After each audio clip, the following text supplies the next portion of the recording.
The news network for the people, combating the mainstream media.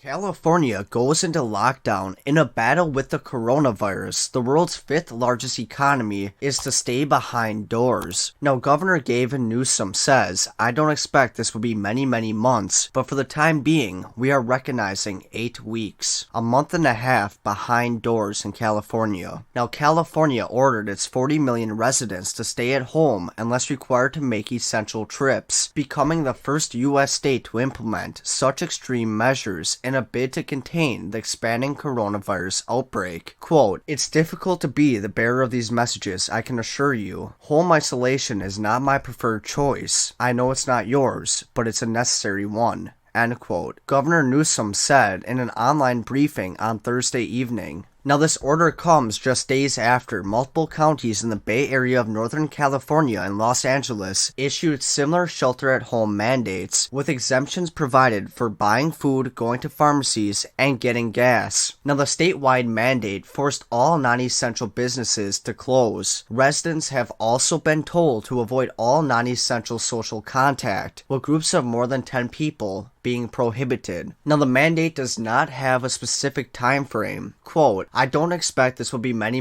months, but for the time being, we are recognizing 8 weeks, end quote, Mr. Newsom said. So therefore, California is under lockdown, assumingly for at least a month and a half, if not longer. Now, California's population is smaller than that of Italy, Spain, or France, respectively, countries that have implemented even stricter lockdowns, but it has a larger economy than any of them. The home to Silicon Valley has a gross domestic product of $2.94 trillion, ranking it ahead of the UK and behind only the US, China, Germany, and Japan, and making it the world's fifth largest economy. Now, earlier in the day, Mr. Newsom projected that 56% of Californians would get the virus within 8 weeks, and requested more than $1 billion from the federal government to deal with the expected jump in cases. In a letter to the Congress, signed earlier on Thursday, Mr. Newsom said, "The magnitude of the crisis is extraordinary. Without a substantial economic intervention from the federal government, many of the state's middle-class households may fall into poverty. State and local governments need broad-based federal support to meet the moment and the needs of the people." End quote. Now, based on projections that assume a 20% hospital admission rate, the state's 416 hospitals would be short of at least 19,000 beds, Mr. Newsom said. Now, California had focused on its elderly population. This group is most vulnerable to the Covid-19, the disease which has infected 675 people in California and killed 16 people as of March 18th. Mr. Newsom said the new measures were an effort to extend the efforts to all groups. Now, Kevin McCarthy, a Republican congressman from California, told Fox News the lockdown was unnecessary. Quote, "I hope Governor Newsom consulted with a lot of experts before he decided to shut down 12% of the nation's population," end quote, he tweeted.